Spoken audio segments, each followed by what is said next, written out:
Nuclear Energy Summit. This is the highest level meeting to date, exclusively focused on the topic of nuclear energy.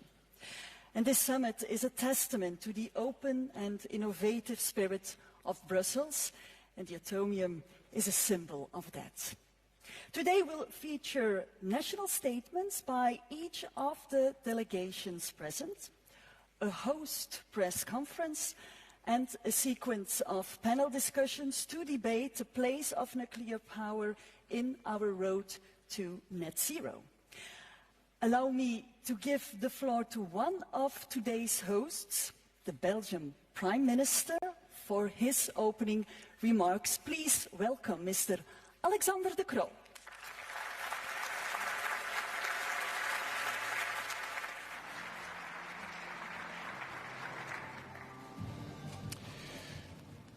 Dear delegations, ladies and gentlemen, coming from around the world, a very warm welcome here in Brussels. We are just a few steps away from the Atomium. The Atomium, a symbol of technology and innovation, an infinite belief in scientific progress. When the Atomium was erected in 1958, it was very different from your everyday monument. It echoed the optimism about the atomic age, with gleaming spheres evoking scientific wonder. Reflecting human ingenuity, the Atomium inspired generations to come. This is the very reason why we meet today. Reaching net zero by 2050 will require the same human ingenuity. And nuclear energy will be part of achieving that ambitious goal. For Belgium, today's gathering is about accelerating our collective path to climate neutrality. Every day, in every corner of the globe, the consequences of climate change are becoming increasingly visible. We cannot waste any time when it comes to fighting global warming. The challenge we face is enormous. It will require vast, safe and reliable amounts of carbon-neutral energy. It will require a perspective for sustainable growth. It will require us to have our citizens and industries on board. It will require nuclear energy as part of the mix. Energy abundance is the way forward. Our energy future depends on pursuing an and story, not and or. And that is exactly what Belgium has done over recent years, by investing massively in offshore renewable energy.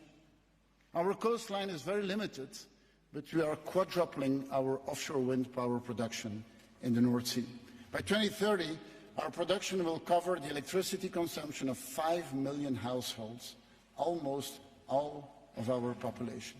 We are erecting the world's first energy island in our waters, with interconnectors that will connect wind farms from all over Northern Europe. But Belgium has also decided to extend the operations of its youngest power plants for a further 10 years. And we are investing 100 million in SMR research. Our approach must be comprehensive, embracing different energy sources, navigating the complexities of energy security in the 21st century. This first Nuclear Energy Summit brings together over 300 CEOs, entrepreneurs, scientists and civil society figures, alongside 37 political leaders. You will plan our common energy future together, from intentions to projects, from PowerPoints to standardization and scalability. To achieve our goals, we will need your ingenuity. Governments, but even more so, our citizens and private partners. We will only succeed when innovation is brought to the market in a cost-effective manner. Repeatability is at its heart, pushing back the optimism bias that all too often hinders budgeting and planning. This is the key to achieve the promise of the atom once again.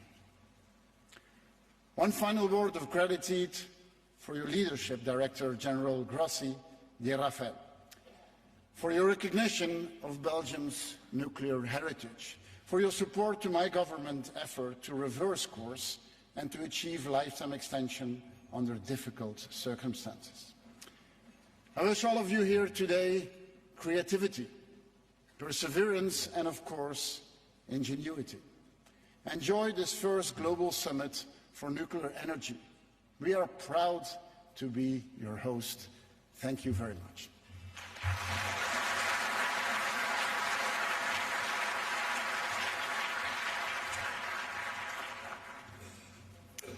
Thank you very much, Prime Minister De Croo. This summit is co-organized by the International Atomic Energy Agency, the World Centre for Cooperation in the Nuclear Field, while promoting the safe, secure and peaceful use of nuclear technology. I would therefore like to give the floor to the Director General of the International Atomic Energy Agency for his opening remarks, Dr. Rafael Mariano Grossi.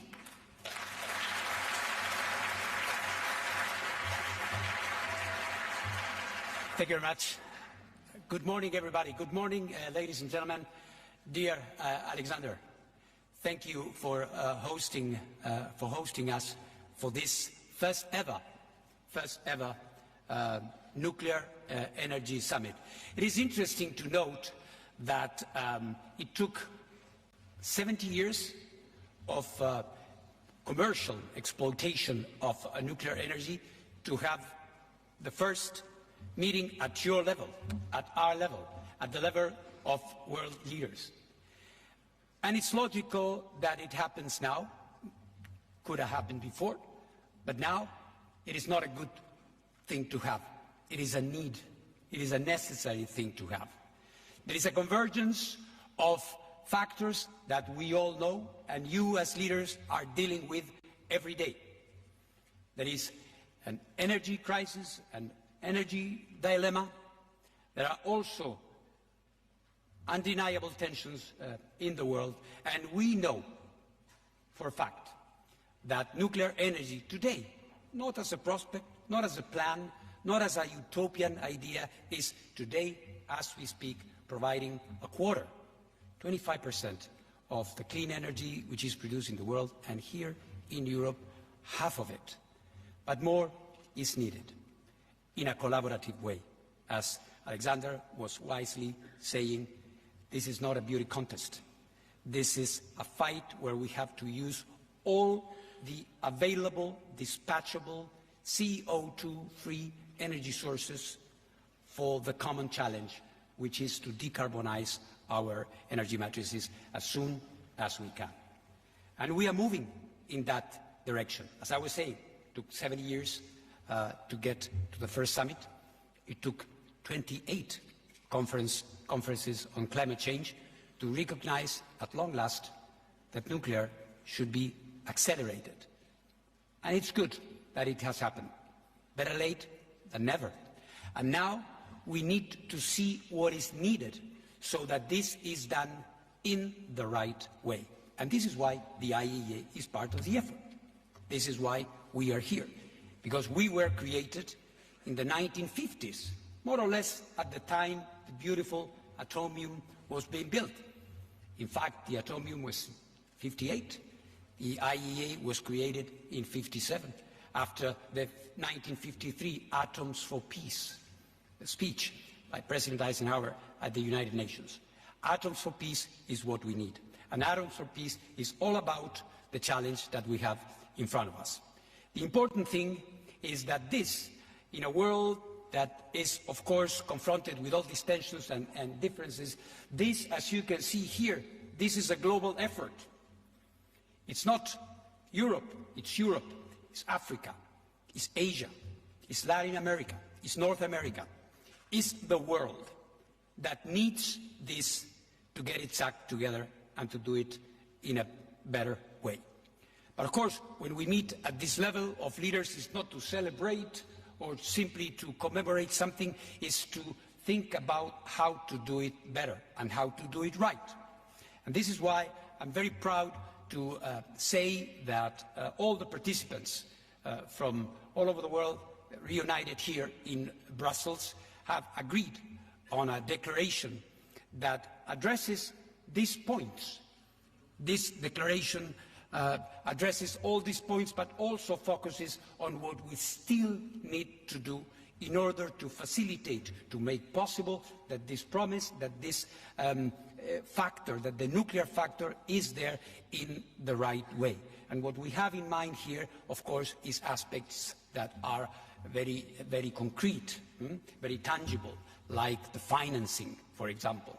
And we know that still we do have, or we do not have, rather, a level playing field when it comes to integrating nuclear. We still have an international financial institutions and architecture that in some cases, even today, prevents, forbids financing of nuclear projects. But we have moved beyond that. A page has been turned, and we have to make sure that we are well aligned to do what we need to do. This is why we are so happy to be here. This is why the first ever nuclear energy summit is marking a way forward. And the IAEA is going, of course, to be playing its role, to make sure that whenever that happens, whenever nuclear energy is used, whenever we are benefiting from that, this is going to be done in a safe, secure, and in a non-proliferation way. So thank you again, Alexander, for having so graciously hosted this important historic meeting. We are there. We are going to be working together. This is a decision. Nuclear energy will be part of the solution, and we are very happy to be doing it with you. Thank you very much.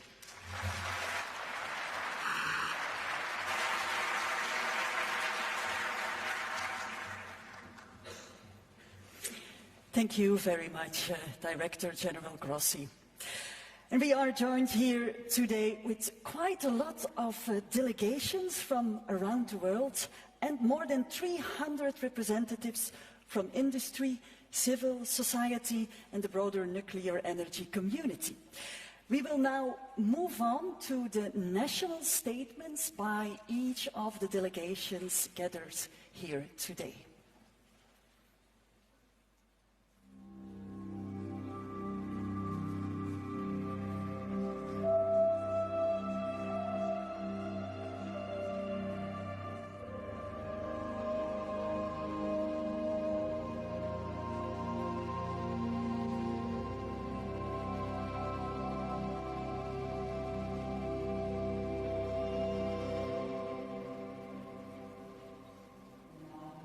Welcome the President of the European Council, His Excellency Charles Michel.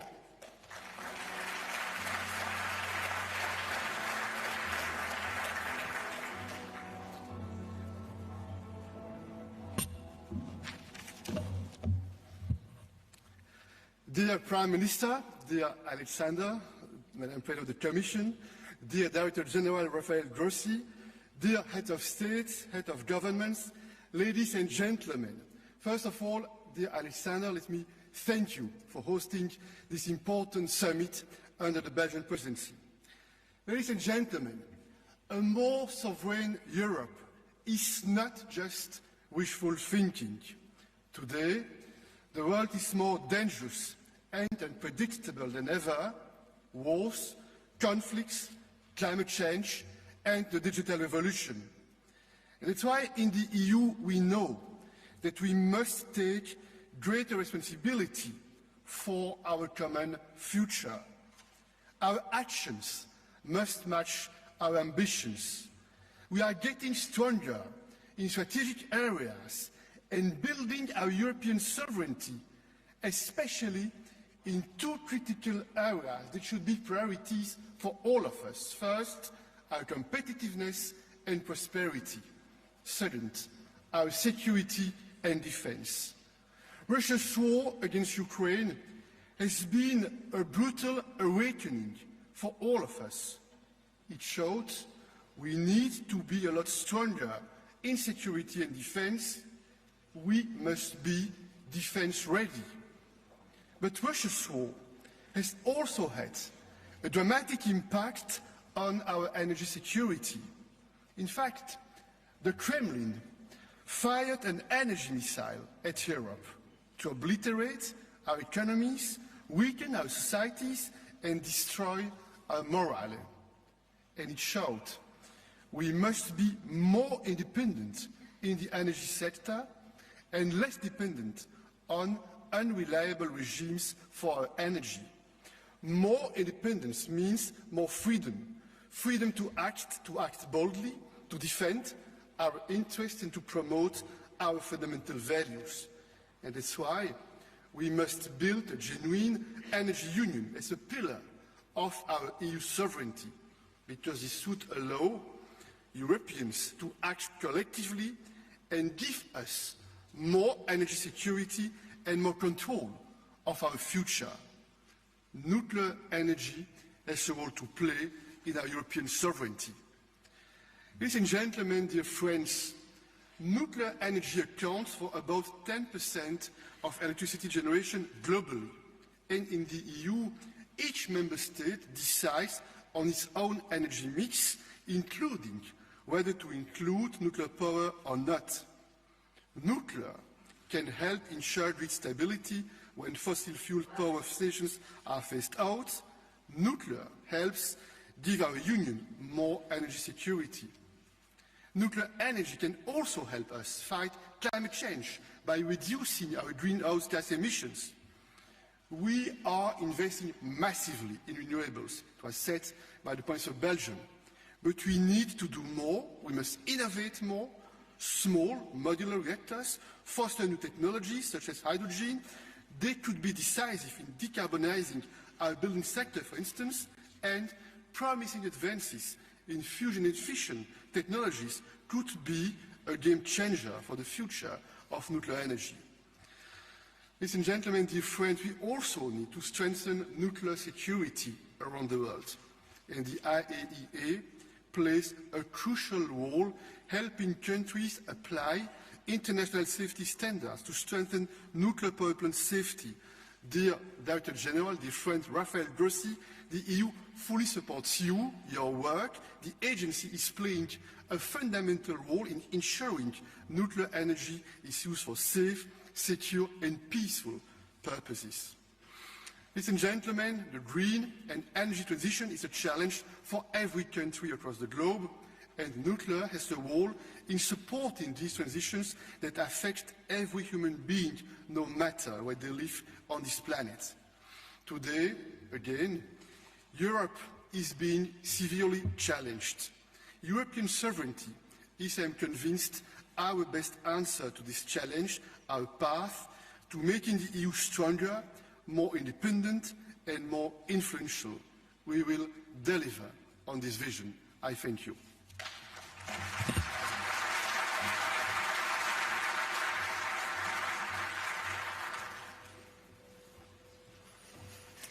Thank you very much, Mr. President. And now I'm very honored to give the floor to the President of the European Commission. May I ask you a warm welcome to Her Excellency, Ursula von der Leyen.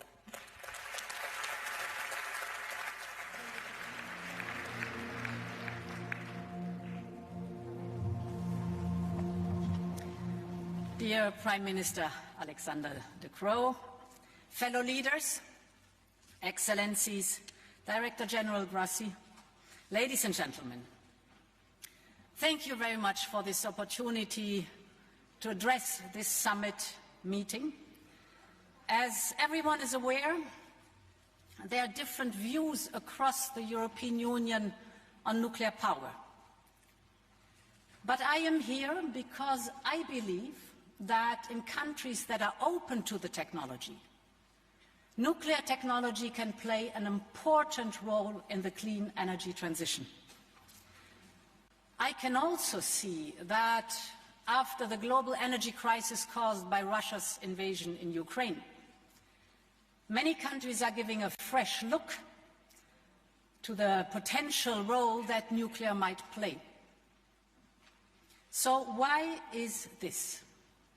First of all, of course, to reach our climate goals. Let us not forget that nuclear power worldwide is the second largest source of low-emission electricity after hydropower. Second, of course, to safeguard our energy security. Countries look to reduce their dependence on imported fossil fuels. And the third reason is to ensure our competitiveness. Nuclear power can provide a reliable anchor for electricity prices. Now, this renewed interest comes at a pivotal moment. Most pathways to net zero keep a place open for nuclear power. And if I look at the International Energy Agency's 2050 scenario, for example, nuclear power, nuclear capacity has more than to double till 2050, while renewables, of course, take the most of the work of decarbonizing global electricity supply. And yes, also our European Commission projections show that renewable energy sources in the majority are complemented by nuclear energy and will be the backbone of the EU power production by 2050. However, this future for nuclear technology is hardly assured. The reality today in most markets is a reality of a slow but steady decline in market share. So if you look at the world as a whole, nuclear currently accounts for 9% of the global electricity mix. But in 1988, nuclear power reached 18% share. That is the double of today. And the same is visible within the European Union. Nuclear power is still the largest single source of electricity generation in the European Union, with a 22% share. But that share is substantially below the levels reached in the 1990s, when nuclear power generated 1/3 of Europe's electricity. So what would it take for nuclear to make a substantial contribution to our climate neutrality objective? And I see a few key tasks ahead of us. The main one is to secure new investments. The IAEA analysis tells us that investments need to accelerate already this decade and reach new heights in the 2030s to meet the Paris Agreement target. That requires support from governments to ensure that financing is available and that nuclear's contribution to electricity security is properly valued and remunerated. It secondly means discipline from the nuclear power industry. The future of nuclear depends on the industry's ability to deliver on time and on budget. Far too often, the realization of nuclear power plants has resulted in significant additional costs and overruns. Another task is to look at new opportunities to support the clean transition. The biggest opportunity is clearly in the electricity sector.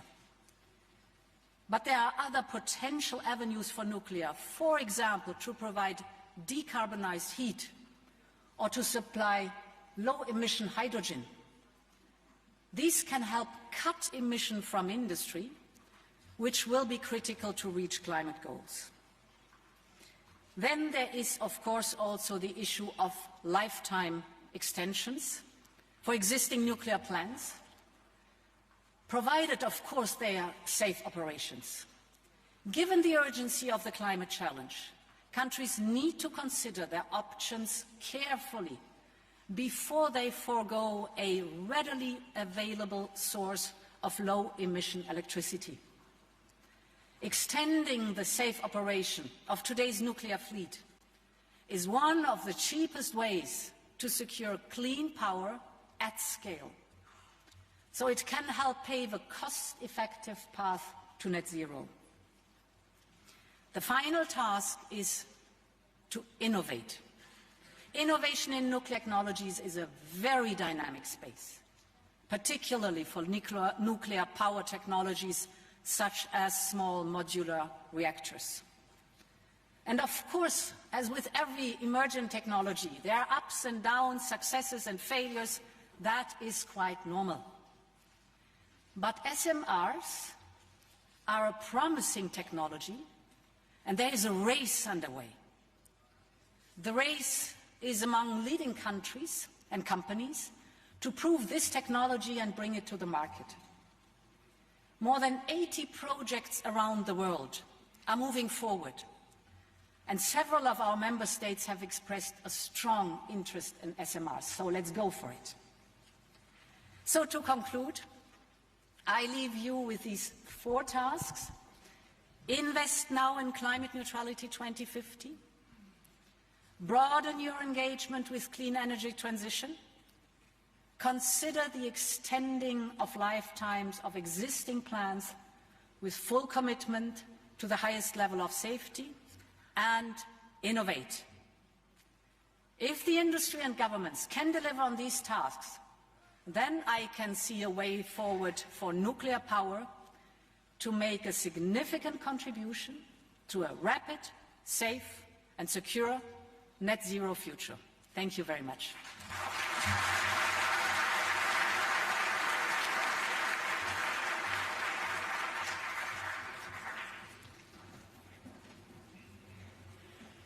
Thank you very much, Madam President von der Leyen. And now, please welcome the President of Romania, His Excellency Klaus Werner Iohannis.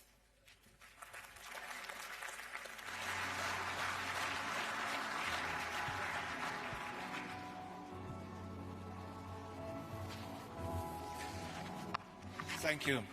Prime Minister De Croo, Director General Grossi, Heads of State and Government, Excellencies, ladies and gentlemen, allow me to start by thanking our hosts, Prime Minister De Croo and Director General Grossi, for organizing a summit stressing the urgency of climate action and the importance of nuclear energy in the global energy transition. This summit bears profound significance, emerging in the aftermath of the landmark inclusion of nuclear energy in the global stocktake at COP28 in Dubai. Climate change is a global challenge that requires coordinated action and ambitious measures. The International Atomic Energy Agency is crucial in facilitating cooperation towards increasing our social and economic development. Romania's cooperation with the agency will continue as we embark towards a more sustainable and energy-secure future.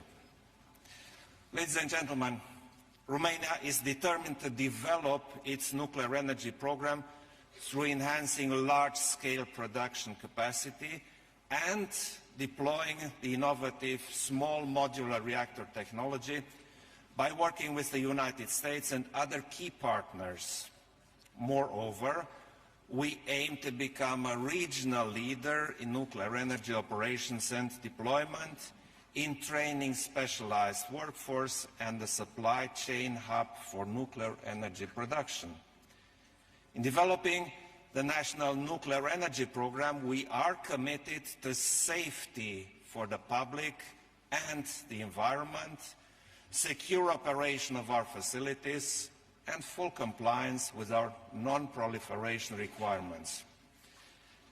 Excellencies, I expect today's summit to strengthen the commitment to the expansion of nuclear power in the European Union and global energy mix. This commitment is essential for unlocking timely investments, for consolidating supply chains, and for training the next generation of nuclear nuclear energy specialists.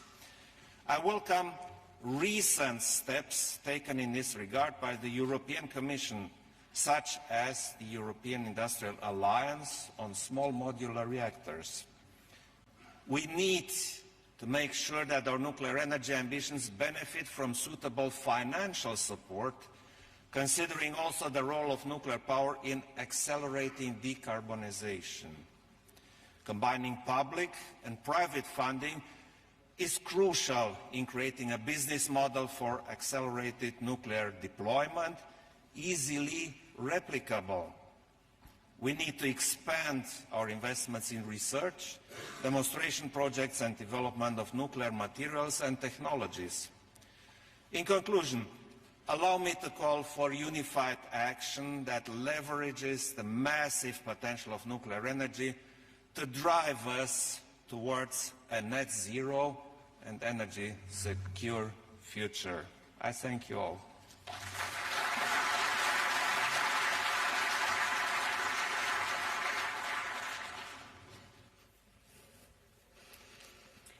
Thank you very much, Your Excellency. And now I would like to give the floor to the President of Serbia, His Excellency Aleksandar Vučić.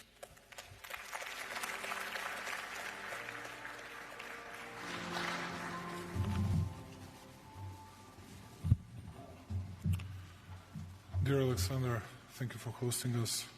Mr. Grossi, dear colleagues, dear friends, we'll do my best to be as brief as it is possible. You cannot learn a lot from Serbia on these issues because after the breakup of former Yugoslavia, we haven't had any experiences with nuclear energy. But I believe that this summit is of an utmost importance for the future of my country as well for the future of an entire European continent, and much more important than many meetings, gatherings, forums we attended so far, and which were like bureaucratically organized just to see each other and not to do many things. Why I believe this is very important? Because we are all ready to discuss big plans, big things in the future and for the future, but we don't know how to implement it. Number one, we said to ourselves that we need to at least double the production of military ordnance, armament, weaponry and everything else. Then we need to boost our growth rates, which are, speaking about European continent, so small that I don't know how we can provide not only a bigger growth rates, but this type of production and participation in or getting more SMRs or use of nuclear energy in the future. We have three problems.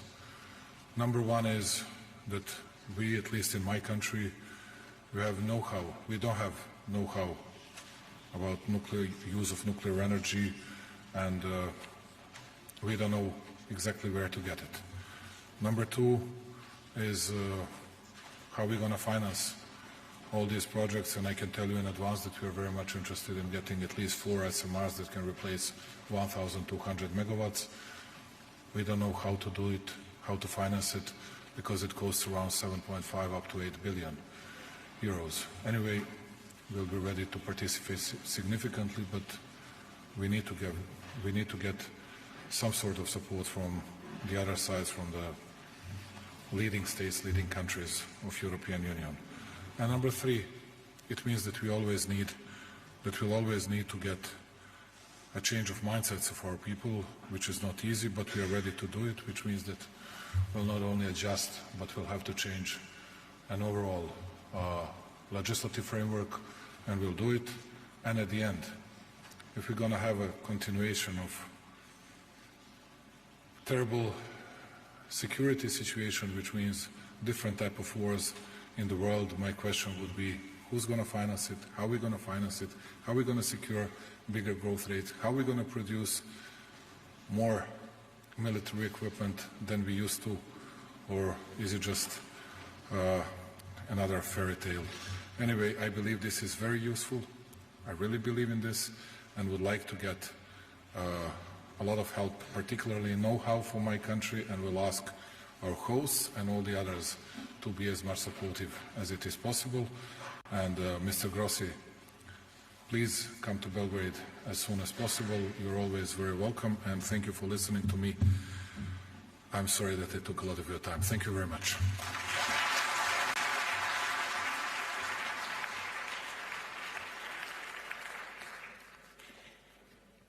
Thank you, Mr. President. And now please welcome the Prime Minister of Armenia, His Excellency Nikol Pashinyan.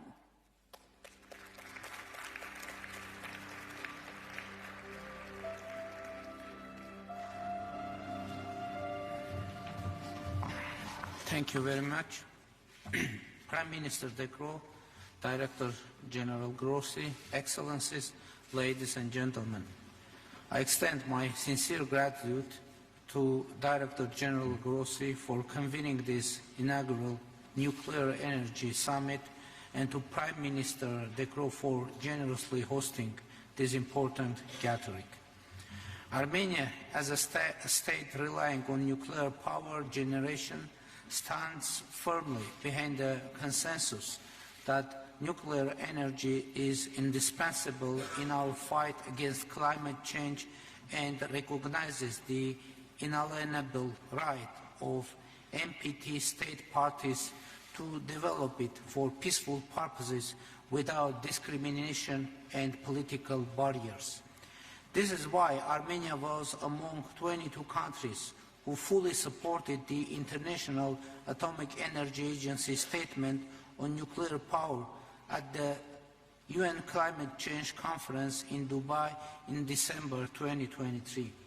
We also proudly align ourselves with the historic decision made at the COP28, which recognized nuclear energy as one of the solutions to climate change alongside other low-carbon energy sources. Nuclear energy stands as a cornerstone in our strategy, ensuring both the energy security of our nation and the mitigation of climate change. We commend Director General Grossi's efforts to elevate nuclear energy to the forefront of high-level discussions on climate change mitigation. For Armenia, nuclear energy plays an essential role and helps to achieve our national determined contributions under the Paris Agreement. For decades, the Armenian nuclear power plant has been serving as a critical element of our energy system, ensuring the stability and sustainability of energy production. Presently, about 30% of our country's electricity derives from nuclear energy. Our course of arrival to that point was thorny, met with dramatic period of closure of the nuclear power plant. Today, we can proudly state that among other crucial things, it also symbolizes and strengthens our sovereignty. Armenia actively collaborates with the International Atomic Energy Agency, adopting a proactive stance to ensure nuclear safety and security while fulfilling all its obligations. We regularly host review and peer review missions, reports of which clearly indicate that Armenia is operating the power plant in line with IAEA safety standards. The absence of any nuclear or radiation safety incidents throughout the history of our plant's operations speaks volumes about our unwavering dedication to this cause. This achievement is a testament to Armenia's political will and expertise. We also acknowledge with gratitude the indispensable technical assistance, knowledge and guidance from the IAEA and partner countries, which have been critical in guaranteeing the safe, secure and reliable operation of our nuclear power plant. With such experience and set priorities, Armenia, alongside many countries present here, has decided to extend the lifetime of its nuclear power plant from 2026 until 2036. In December 23, the government of Republic of Armenia approved the implementation project for the extension of the operational lifespan of the Armenian nuclear power plant. We are committed to implementing timely and adequate measures related to aging management and appropriate safety improvements in cooperation with partner states and under the guidance of the agency. This extension will lay a solid foundation for the smooth transition to a new power unit upon the end of the Armenian nuclear power plant's extended operational period, which is our ultimate objective. In this regard, Armenia is committed to fostering close collaboration with and leveraging the expertise of both IAEA and partner countries to identify the optimal solution for replacing the current unit. Our transparent and open policy for the safe and peaceful use of atomic energy will continue to guide our efforts as we explore advanced nuclear technologies to further enhance safety, efficiency, and environmental credentials in our nuclear energy sector. Today, we renew our collective commitment to unleashing the full potential of nuclear power and fostering conducive conditions for its development. Regrettably, ongoing conflict worldwide not only jeopardize the safety and security of nuclear facilities, but also hinder the advancement of peaceful nuclear initiatives. Armenia calls upon all international partners to seize the historic opportunity of the current summit and with the joint efforts advance the commitments and goals set out in the summit declaration to pave the way towards a cleaner, safer, and more sustainable future for the generations to come. Thank you for your attention.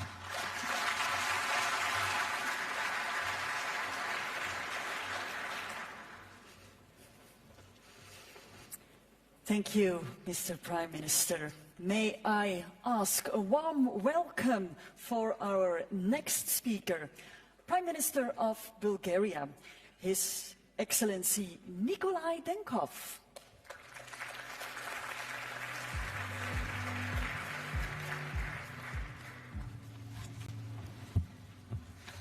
Dear Mr. Chairperson, dear Alexander, dear Excellencies and distinguished guests. First, I would like to thank the International Atomic Energy Agency and to Belgium for hosting this inaugural Nuclear Energy Summit. Nuclear power plays an important role in ensuring national, regional and global energy security. It's a key element in achieving the European Union's targets for reducing greenhouse gas emissions and advancing climate-neutral economy. These are also among the main priorities of my own country, Bulgaria. Safety and security of the nuclear facilities are a major factor for the development of nuclear energy. Russia's unprovoked and unjustified war against Ukraine poses the gravest threat that we have today to the safety and security of our nations. Russia's illegal seizure of Zaporizhzhia nuclear power plant has led to unprecedented nuclear safety and security breaches that threaten Ukraine and the wider European region. That's why we commend the professional and indispensable work of the international energy experts to prevent a nuclear accident in Ukraine. We urge Russia to return full control to the Ukrainian authorities and to immediately withdraw its troops from the territory of Ukraine within its internationally recognized borders. Bulgaria has a proven 50 years of experience in the safe and secure operation of nuclear power plant. as well as unique experience in the decommissioning of nuclear units. We'll continue to rely on nuclear power as a major factor in our country's energy balance under the conditions of high technology, production efficiency, no greenhouse emissions, competitive prices, and a high level of nuclear safety, security, and radiation protection. Investing in new nuclear generation is seen as one of the cornerstones of our national strategy, allowing scale-up of renewables and achieving net zero industry in the country and the whole region. Investing in new generation means also investing in research and innovation, which will accelerate our global knowledge and skills. Nowadays, energy security also depends on our ambitions and technological achievements, the main element of which is diversification. Over-dependence on a limited range of sources exposes us to supply disruptions and price volatility. To achieve, Bulgaria has taken important steps toward nuclear fuel diversification by securing independent and competitive suppliers from several different countries. Further, intensified exchange and collaboration need to be fostered on the whole nuclear value chain, underlying the importance of investment in education, training, safety regulations, and public awareness and involvement of stakeholders. The above goals and achievements of Bulgaria would not have been realized with the constructive and effective international cooperation.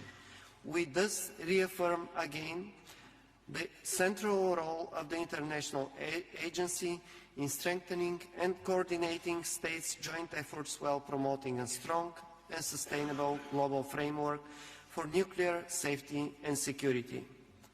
And we verify our adherence to the respective safeguarding obligations. Thank you.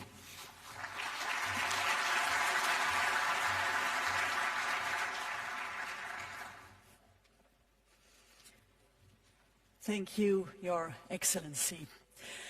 And now please welcome Xi Jinping's Special Representative and Vice Prime Minister of China, His Excellency Zhang Kuntin.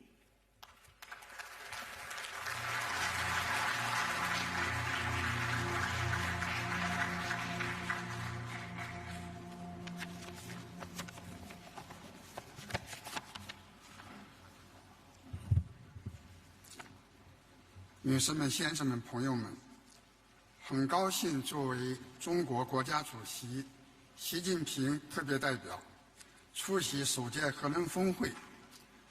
首先，我荣幸地转达习近平主席对国际原子能机构和比利时举办首届核能峰会的良好祝愿，预祝峰会取得圆满成功。核能在应对气候变化、保障能源安全中具有独特的优势。10年前，习近平主席提出理性、协调、并进的核安全观。2020年，习近平主席郑重宣布，中国将力争2030年前实现碳达峰，2060年前实现碳中和。为了实现这一目标，我们将核电作为构建新型能源体系的重要选项，制定实施了积极、安全、有序发展核电的政策措施。截止到2023年，中国大陆在运核电机组55台，在建机组36台。去年核电发电44万吉瓦时，相当于节约标煤440,000 gigawatt-hours of electricity, equivalent to saving 130 million tons of standard coal and reducing 350 million tons of CO2 emissions. At the same time, we have actively assisted fellow developing countries in training nuclear professionals and building nuclear energy infrastructure. We have expanded cooperation in the application of nuclear technology in such fields as culture, agriculture, medical care, etc. Through concrete actions and real results, China has made its contributions to the global transition to green and low-carbon energy. Dear colleagues, to address climate change and ensure energy security is a common challenge facing the entire humanity. Guided by the Global Development Initiative, Global Security Initiative, and Global Civilization Initiative proposed by President Xi Jinping, China is ready to work with all parties to better utilize nuclear energy to propel sustainable economic, social, and environmental development of the world. We should strive for technology innovation. We need to strengthen cooperation on basic research in nuclear energy, the R&D demonstration and application of the fourth-generation nuclear energy systems, the application of small SMRs, the multi-purpose utilization of nuclear energy, and the nuclear fusion technology with a view to provide nuclear technology and the solutions that are more advanced. We should safeguard nuclear safety and security safety. We need to double down efforts on nuclear safety, security, and non-proliferation, depending exchanges and cooperate on the operation and the regulation of nuclear power plants and the management of spent fuel and radioactive waste. We should promote inclusiveness. We need to scale up technical support and resource input for developing countries, support them in including nuclear in their energy mix, and let the outcomes of nuclear development benefit more countries. We should uphold openness and ordinance. We need to advance global nuclear energy governance in a more just and equitable direction, strengthen international division of labor and collaboration in the nuclear industry, enhance the resilience and the security of the global nuclear industrial and supply chains, and oppose any politicization of the peaceful use of nuclear energy. Colleagues, the IAEA is a global center of nuclear cooperation with a mission to promote atoms for peace and development. This year marks the 40th anniversary of China's accession to the IAEA. We will continue to work with the IAEA and all parties to realize the mission, contribute to an open, inclusive, clean, and beautiful world of lasting peace, universal security, and shared prosperity, and jointly build a community with a shared future for mankind. Thank you. Thank you very much, Mr. Vice Prime Minister of China. And now please welcome the Prime Minister of Croatia, His Excellency Andrej Plenković.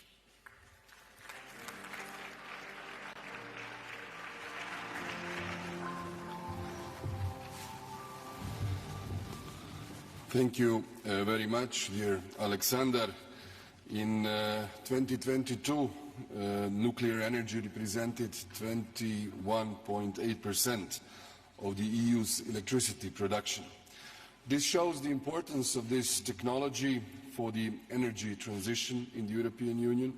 Moreover, in light of recent geopolitical developments, particularly Russia's aggression against Ukraine, it is crucial that this technology is recognized and supported as a key element, helping to secure the European Union's energy independence alongside with energy coming from renewable resources. In order to achieve our goals by 2050 and strengthen our global competitiveness, we need to set a clear and predictable framework for the research and development and financing of nuclear technology. This is important not just for our citizens and businesses, but also for potential investors and the scientific community who are working tirelessly on different types of projects based on nuclear technology. In this regard, I would like to highlight a major change has been brought about by the recognition of nuclear energy as an environmentally sustainable, because the taxonomy adopted in the EU legal framework paves the way for private investments in this strategic technology for the implementation of the European Green Plan. Thanks to our efforts, the next step should be to open the discussions on the possibility of financing new nuclear projects through the EIB and other relevant financial institutions. My country, Croatia, does not have a nuclear power plant on its national territory, but we are equal co-owners with Slovenia of the Krško nuclear power plant located on Slovenian territory. This is the reason why international statistics sometimes incorrectly present the share of nuclear energy in the Croatian energy mix, which is not zero, since it represents 20% of our electricity production, which is not imported from Slovenia but actually repatriated to Croatia. Over the years, we have invested more than 350 million euros in strengthening nuclear security, an essential prerequisite for extending its lifespan. We have thus guaranteed that this plant will remain operational until 2043. Furthermore, regarding the nuclear energy for the future beyond 2050, we are very much interested in the development of small modular reactors. This is why we welcome the initiative to launch the European Industrial Alliance on Small Modular Reactors. It is important for this technology becomes commercial and is led by the European industry. When it comes to the strategic development of nuclear energy, we must not forget about fusion, clean nuclear energy without radioactive releases. It is the future of nuclear energy for the second half of the century.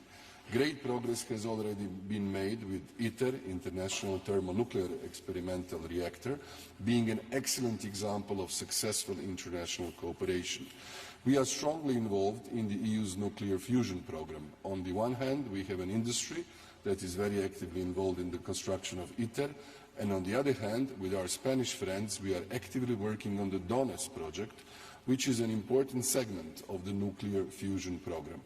I am convinced that the nuclear fusion will ensure the continuity of nuclear energy beyond 2050 and become an important segment in a world where CO2 emissions have, I hope, been significantly reduced. To achieve this, it is necessary to work even more intensively on the implementation of ITER, DONES, and ultimately the construction of the nuclear fusion power plant demo. The EU is able and must provide all the necessary support for the future development of nuclear fusion, in particular by adopting a European strategy for nuclear fusion as a first step towards the accelerated development of nuclear fusion. This will create synergies and ensure that the EU becomes an important link in the future global nuclear fusion industry. If all member states decide to work together, the European Union will be able to mobilize the scientific, technical and financial capital necessary to tackle the biggest challenges in the nuclear sector and pave the way for clean nuclear power, whose resources are virtually unlimited without radioactive waste. Thank you very much.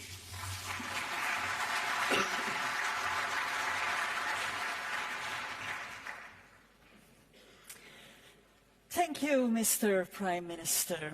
And now may I ask a warm welcome to the Prime Minister of the Czech Republic, His Excellency Petr Fiala.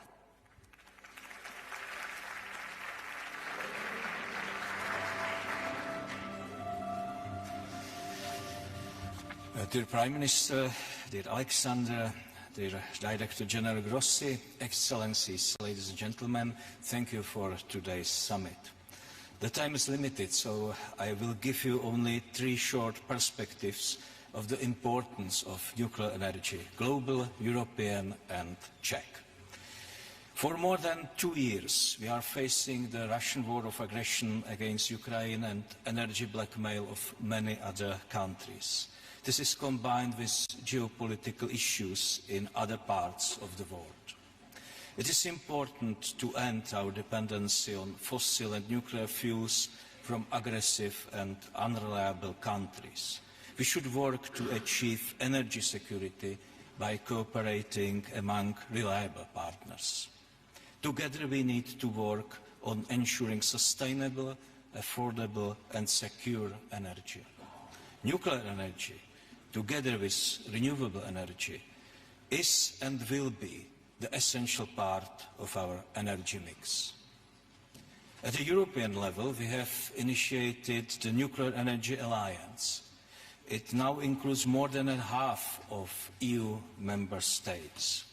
Nuclear alliance countries and our industries are leaders of the nuclear renaissance in Europe. Together we stand for respecting nuclear energy as low-carbon source in key EU legislation. This will help us reach our climate goals.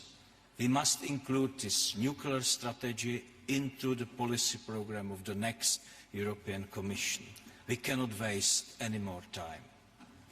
Finally, from the Czech perspective, nuclear is a cost-effective way to decarbonisation. It brings grid stability and security of supply. It is the only way to reach our energy independence. Our goal is to reach a 50% share of nuclear energy in our power generation in 2050. We strive for long-term operation of our current 6 reactors for the next 60 years. Last year we made sure that we will not be dependent on Russian fuel anymore. We make progress with our planned new nuclear unit in Dukovany and prepare to decide on additional units soon. To support our ambitious plans for new nuclear builds, we enabled more efficient permitting and licensing processes. We also prepared a national roadmap for small modular reactors. We have a long tradition of nuclear industry and research. We are ready to collaborate on projects abroad. International cooperation will bring all of us bigger benefits in the peaceful use of nuclear energy. Ladies and gentlemen, to conclude, let me tell you a short story, very short story. More than 125 years ago, Marie Curie Skłodowska and her husband managed to isolate a phenomenal new element, radium. It is connected with a small Czech town called Jáchymov. Radium could light in the darkness. In the hands of a doctor, it could cure serious diseases. Today, the Czech spa town Jáchymov is known as a cradle of the atomic age. Dear friends, nuclear technology can significantly improve our lives in many areas, from public health to sustainable energy. The momentum for nuclear energy is now. Let's not miss it. Thank you.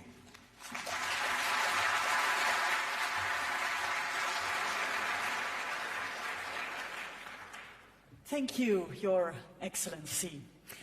And now I would like to give the floor to the Prime Minister of Finland, His Excellency Petteri Orpo.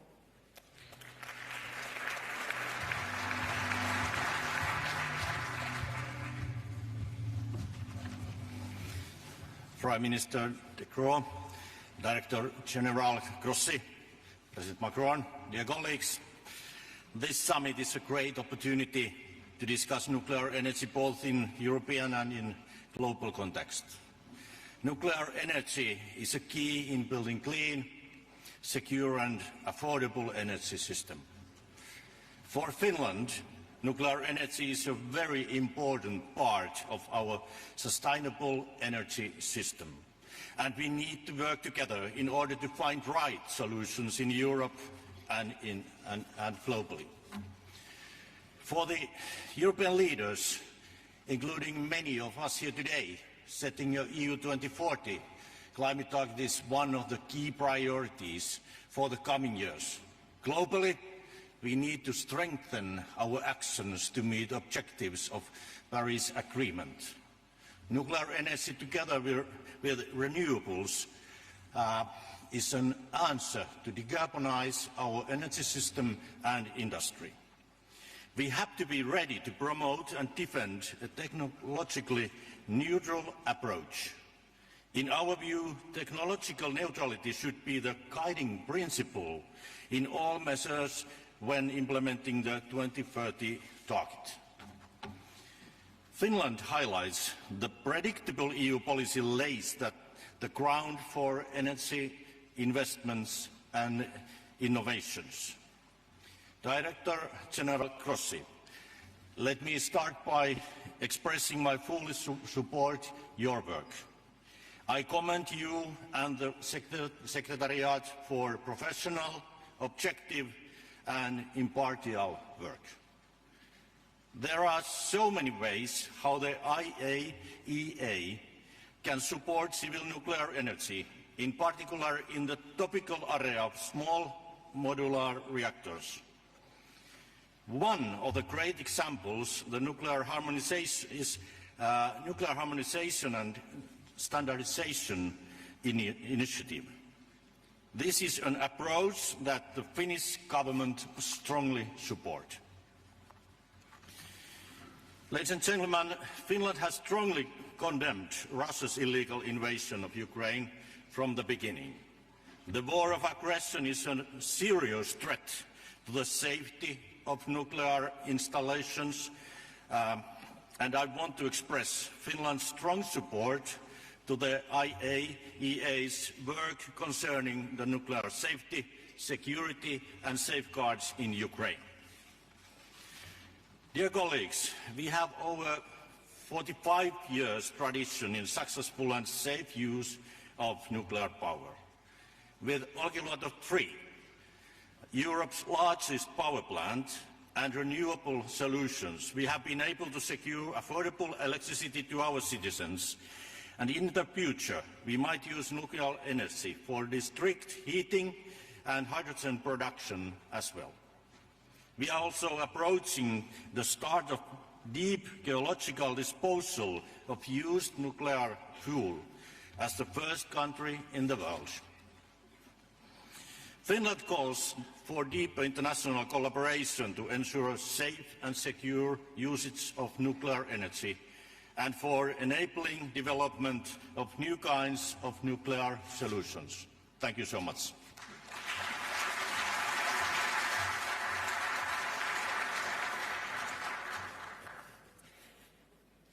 Thank you very much, Mr. Prime Minister Orpo. And now please welcome the Prime Minister of Hungary, His Excellency Viktor Orbán.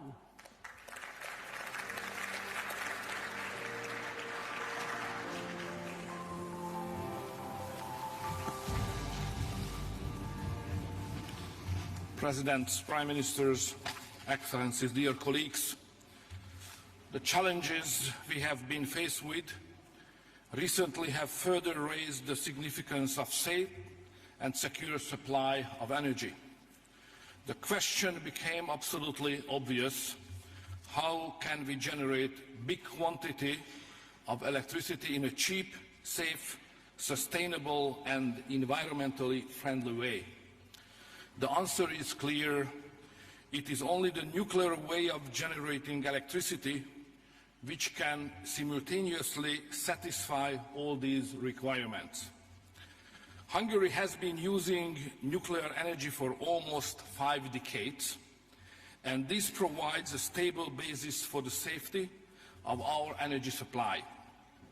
Half of all produced electricity is ensured by our nuclear power plant, which covers a third of our electricity demand. Based on this experience, we decided not only to maintain our already existing capacities, but to invest more into nuclear and to increase its share to 70% when it comes to national electric supply.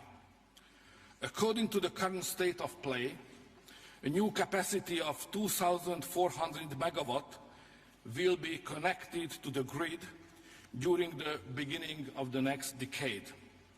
This will enable us to avoid imports of 3.5 billion cubic meters of natural gas every year, and our annual CO2 emission will be decreased by 17 million tons, which equals 1.5 times more than the emission of the entire Hungarian transportation sector, and 3 times more compared to what all our forests in Hungary can digest. We are happy to note that regardless of the geopolitical difficulties, a wide-range international, professional and scientific cooperation still exists on the field of nuclear energy, while Russia became the #1 uranium supplier of the United States last year. A number of American, German, French, Swedish, Swiss, and even Austrian subcontractors are working together with the Russian constructors on our nuclear expansion project. It is the interest of all of us to prevent nuclear energy to become hostage of geopolitical conflicts, hypocrisy, and ideological debates. Therefore, let me finally thank all of you to interfere into the European Court case regarding our nuclear investment and to ensure the safe delivery of nuclear fuel to our existing plant. Thank you for your kind attention.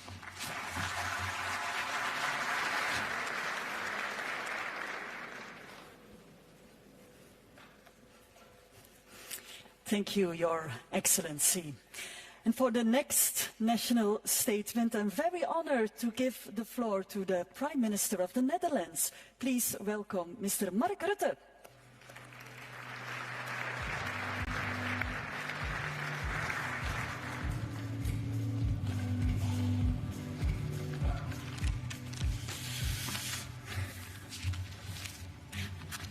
Ladies and gentlemen, dear colleagues, Alexander, thank you for hosting this important event.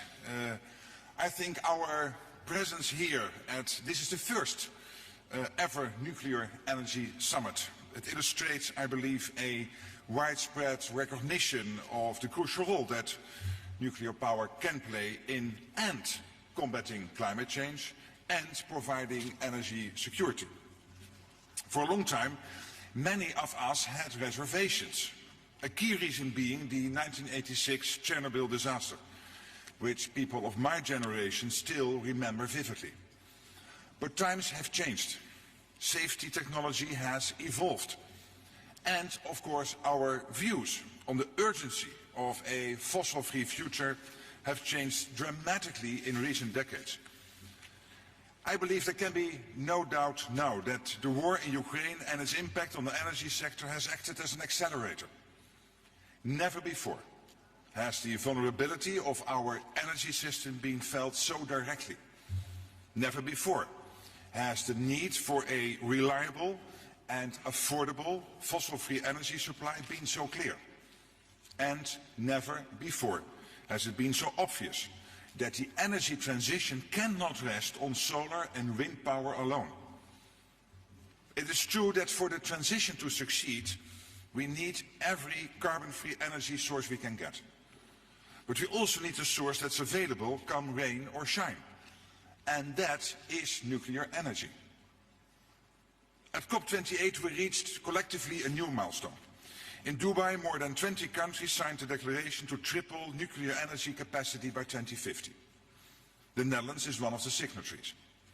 Because we realize that we can't reach net zero anytime soon without investing heavily in nuclear energy. So that's exactly what we are doing. We are investing in the existing nuclear power plant in Borselen in order to keep it open longer. The mayor of that town will address this summit later today. And we are now preparing to build 2 new large-scale facilities in the years ahead. Yes, of course, we need to keep innovating to make nuclear energy ever safer and also more efficient. That goes without saying. And with that in mind, today I want to applaud the efforts of you, Mr. Grossi, and everyone at the International Atomic Energy Agency.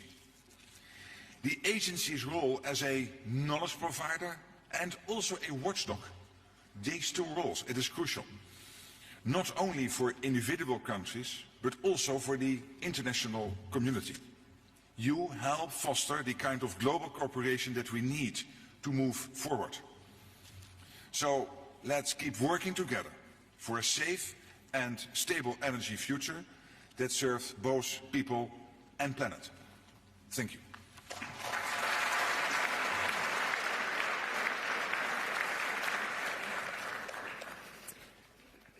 Thank you very much, Mr. Prime Minister Rutte. And we now invite the members and observers of the Nuclear Alliance on the stage for a family picture. We will resume the order of the national statements right after, so please may I welcome all the members and all the observers of the Nuclear Alliance. Thank you.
Ladies and gentlemen, may I ask you to take your seats again, please, so we can continue. Thank you.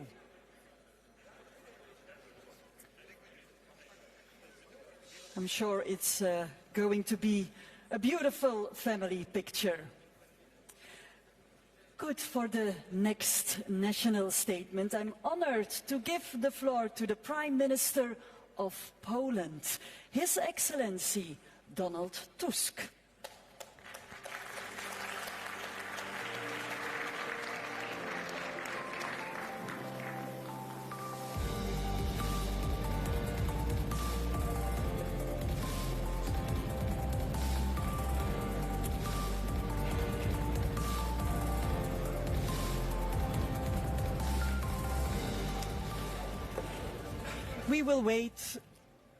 We will wait for Mr. Tusk, but I will continue with the Prime Minister of Slovakia, His Excellency Robert Fico.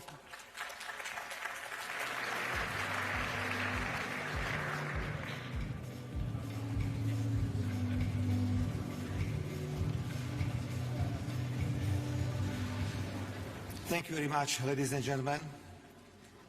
First of all, I'd like to say that I agree with the declaration from this summit. Secondly, I really see this summit as a good example that the European Union is able to change its views. It was in 2007 when I was first time the Prime Minister in Slovakia, and we decided to finish 2 blocks of nuclear power plant in Mochovce.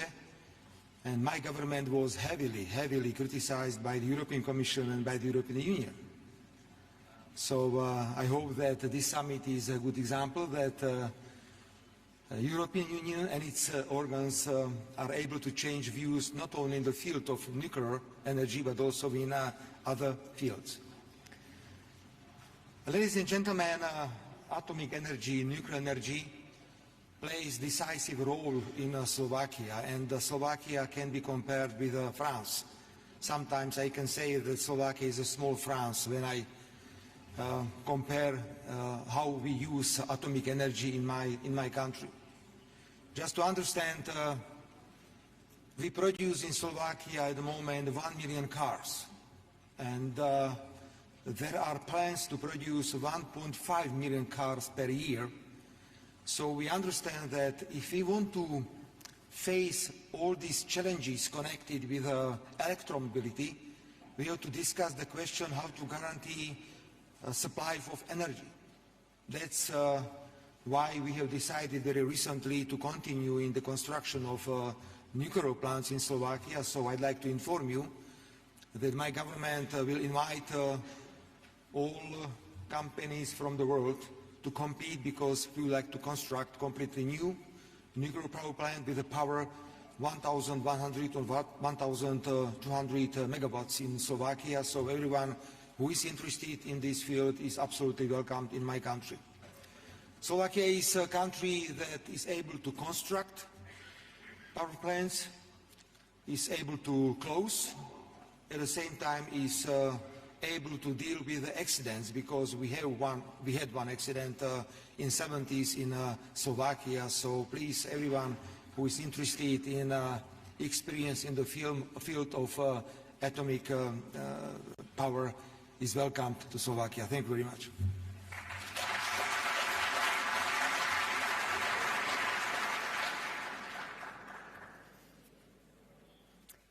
Thank you, Mr. Prime Minister. And now may I ask a warm welcome to the Prime Minister of Slovenia, His Excellency Robert Golob.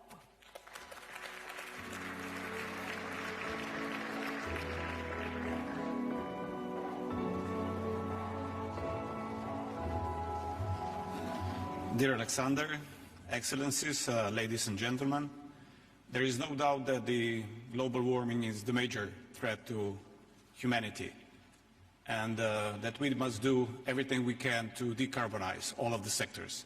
But the energy comes first. In that regard, my country plans to decarbonize the power sector as soon as by 2040. In order to get there, there is only one path forward, and that is the combination of both. Ambitious plans in renewables, but also ambitious plans in expanding our nuclear facilities. Slovenia has been a nuclear state for 40 years, and the experience that we've had, it's only positive. Positive when it comes to energy security, positive when it comes to affordable prices for our citizens and industry, and so positive when it comes to our energy outlook. And by trying to answer to some of the challenges posed by the President of the Commission, Ursula von der Leyen, how to get there, how to be able to deliver both on time and on budget. I say that there are 5 areas that we need to address. We as politicians, we shall first set the nuclear safety at the first spot. There should be no trade-offs, no compromises when it comes to nuclear safety. Only by being able to operate the facilities in a totally safe way, we can ensure the public support. That is the second one. So the public support for the new facilities is crucial. Just to share an information with you, we are of course doing the polls for Slovenia, and the public support for nuclear has never been higher than now in Slovenia. It's above 65% of the population. And that's so important to understand. The third area is, of course, the cost of financing. The nuclear energy facilities, the new ones, shall have access to the multilateral banks and the financial institutions at the most favorable rates. That is important because there are examples where the cost of financing can be as much as 50% of total costs.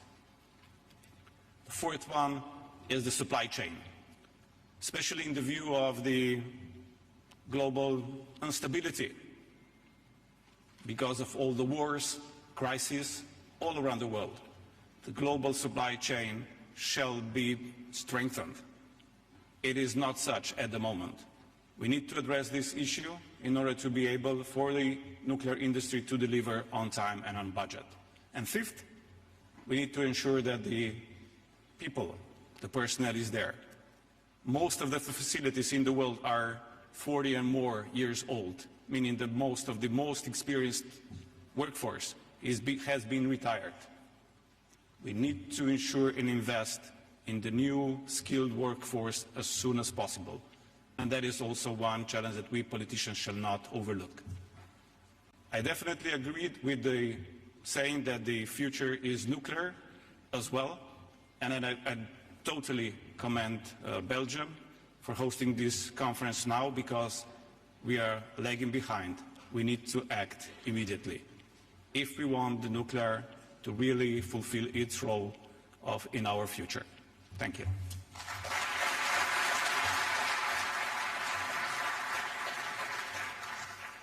Thank you, Your Excellency. And now please welcome the Prime Minister of Sweden, His Excellency Ulf Kristersson.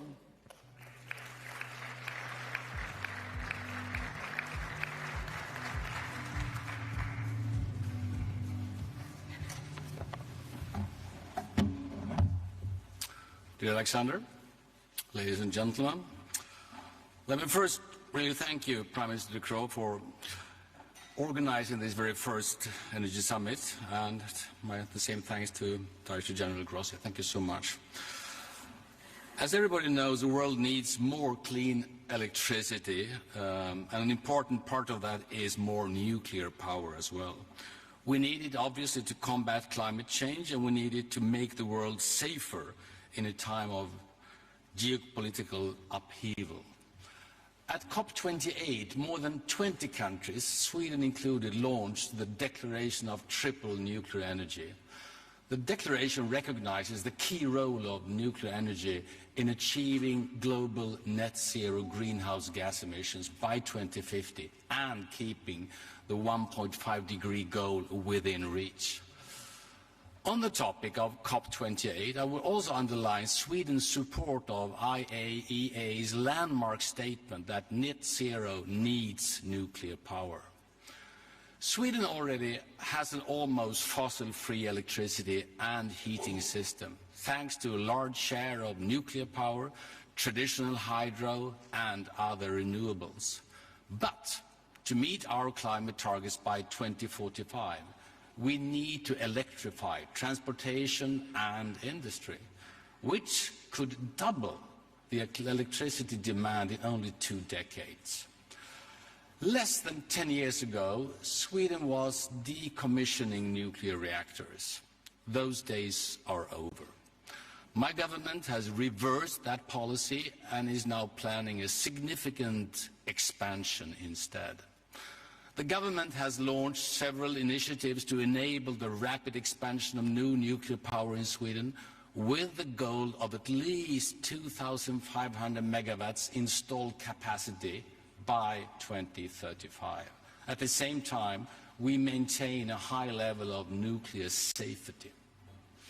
We are doing so to improve our electricity system, but it will also improve the electricity supply in neighboring countries to Sweden. One of the main barriers to the expansion of new nuclear energy is securing funding. It is therefore necessary for governments to share the financial risks, to strengthen the conditions and provide additional incentives. Other stakeholders, including international financial institutions and multinational development banks, must affirm the place of nuclear power in our fossil-free future. In January, 14 Swedish industrial leaders wrote an op-ed stating that they are ready to assist if they get clear answers from policy makers.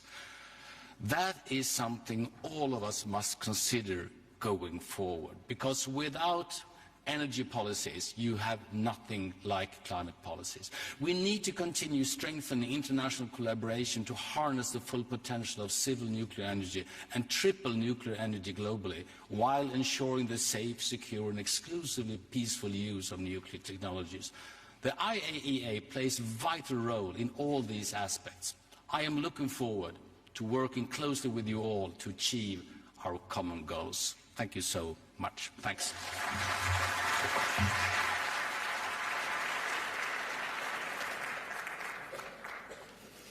Thank you, Your Excellency.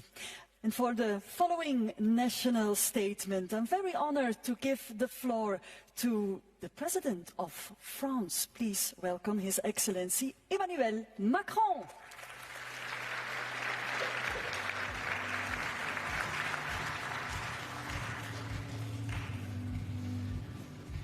Thank you very much, President, Prime Ministers, dear Alexander, dear Rafael. Thank you. Thank you for this great initiative. And I think this is a very important moment because collectively we embody definitely this alliance of strength and willingness to do much more for climate, economies, and with business leaders, researchers, and so on, to build new solutions. I don't want to repeat what my colleague perfectly expressed, but our challenge is to deliver on climate change and reduce our CO2 emissions, is to improve our sovereignty by securing our energy, and it's to improve our competitiveness in order to create jobs at the same time. And it's true for all the regions of the planet being present here in this room. If you want to reconcile these three objectives, you need the relevant and consistent energy approach. Let me say that we can electrify our mobility, but if the electricity is produced with fossil fuel, it's a stupid move. You can decide to make a big move towards more electrification, but if you are totally dependent on complicated regions, let's say, in order to produce your own electricity, it could be a complicated move. And we experienced this type of vulnerability during the past few years. So how to reduce and produce a relevant low-carbon energy, for me, is based on three key elements. Efficiency, and how not to consume energy, which is definitely the less expensive energy. So innovation and efficiency. Second, renewables, which is a very smart way to produce low-carbon energy, but it's not pilotable. matter of fact. And third, nuclear energy, because it's a low-carbon, pilotable energy and source of electricity. This is why the comprehensive approach in order to deliver this agenda is based for me on efficiency, renewables and nuclear energy. And this is why this alliance is so important and the commitment taken in COP28 is so relevant. In order to do so, I just want to add a few remarks in the line of my colleague. First, we have to produce much more capacities. In France, we will produce 9 gigawatts, it's already on track.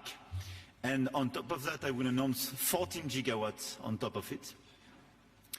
All in all, it's around 50 gigawatts for the European countries to be produced in the years and decades to come.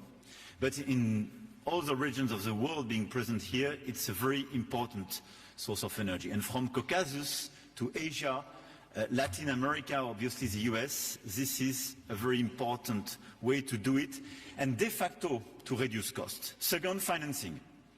Cost of financing, Robert mentioned it, is a very important part of precisely the competitiveness of this type of project. This is why we have to put the European Investment Bank, but to streamline our regulatory framework, to be neutral from a technological point of view in all the different regions, and to attract a lot of private investments because it's a relevant move. Third, it's very important to secure as well the industry and all the blocks of the value chain. And de facto, energy could be a huge source of jobs creation, a huge source of industrial development, because we will create or recreate in the different countries a lot of this value chain and a lot of jobs in order to produce the nuclear plants, to secure them and to be in charge of the full-fledged function. It's very important as well to secure these different blocks of the value chain. Fourth, competences. One of the big issues, and we had this problem during the past decade in France, it's when you have shortage in some competences. This is why building this alliance and this commitment, we have now to be sure that we have the relevant planning in terms of education, training programs, to be sure that we have all the workers we need in order to produce. 5, waste management. One of the big issues, we discussed that with Alexander, and a big source of sensitiveness in our countries is obviously about the waste management. Let's still innovate. We have solutions. We do it in France and in a lot of countries being used of nuclear energy. But we can create new solutions, more regional solutions, and I speak for the Europeans especially. We can have a European approach in terms of waste management. It's something to be invented. 6, innovation. Obviously, we have mature projects we want to deploy, but SMRs and ASMRs are a huge source of creation for smaller needs, but as well in order to decarbonize our industrial sites and in order to deliver precisely our decarbonization agenda on, in our ports and in the big existing plants and industrial plants, because it will be a huge source of innovation as well. So this innovation track is absolutely critical, and I want to commend those who will participate to this SMRs Alliance. 7th, interconnection. On top of what we do, we have to work actively all together on electrical grids and interconnections, which will be a huge game changer in order to provide pilotable, sustainable and low-cost electricity, and to try to fix the fragmentation of the existing market, especially in Europe, but to connect all the different parts of the market. EU, but as well Caucasus and Western Balkans should be interconnected, and we have to invest on this electrical grid. And my last point, obviously, is about safety. I think we improved our safety, and I think all of us here are re-engaging post-Fukushima, because we invested a lot in order to increase the existing standards. And I think the cooperation between our safety agencies And the best standards we have is absolutely critical. I think this is a source of competitiveness and acceptability for nuclear energy.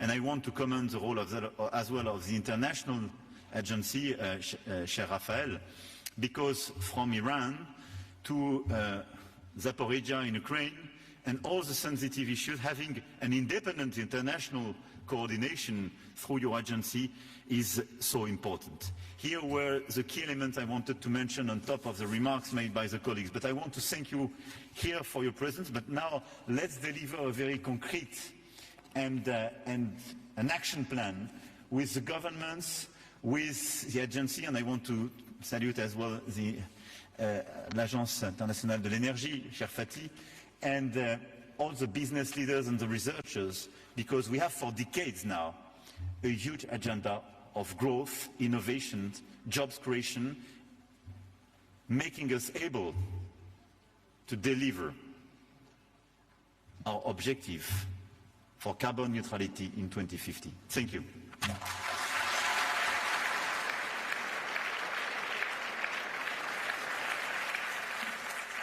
Thank you very much, President Macron. And now please welcome the Minister of Foreign Affairs of Azerbaijan, His Excellency Ceyhun Bayramov.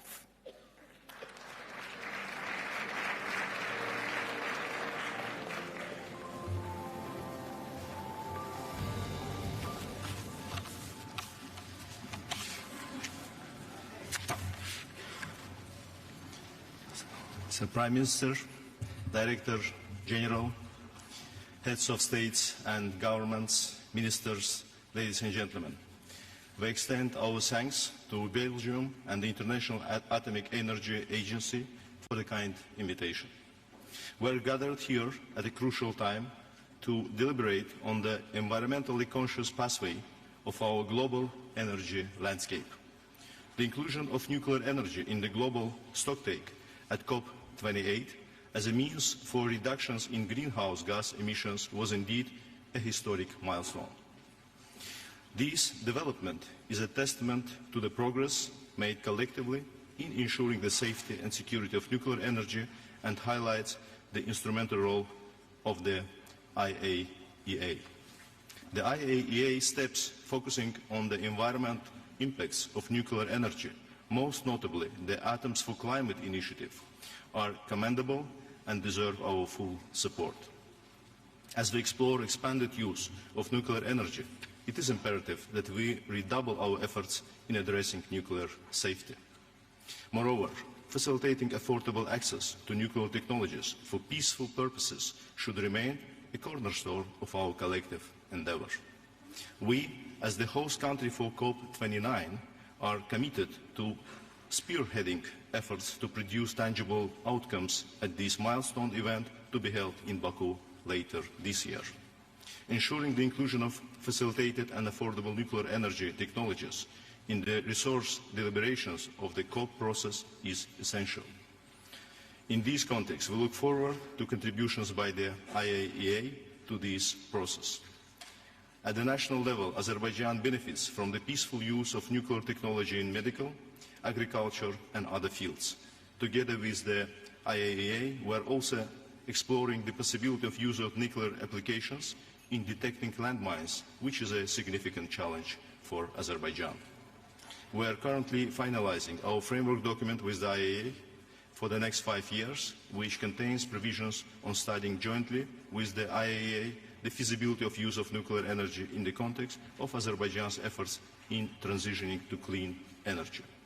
In conclusion, the path forward necessitates a balanced approach integrating the safe, secure, equitable and affordable expansion of nuclear energy while ensuring environmental sustainability.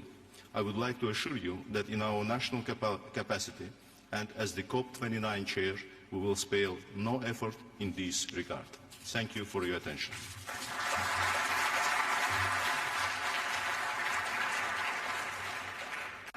Thank you very much, Your Excellency.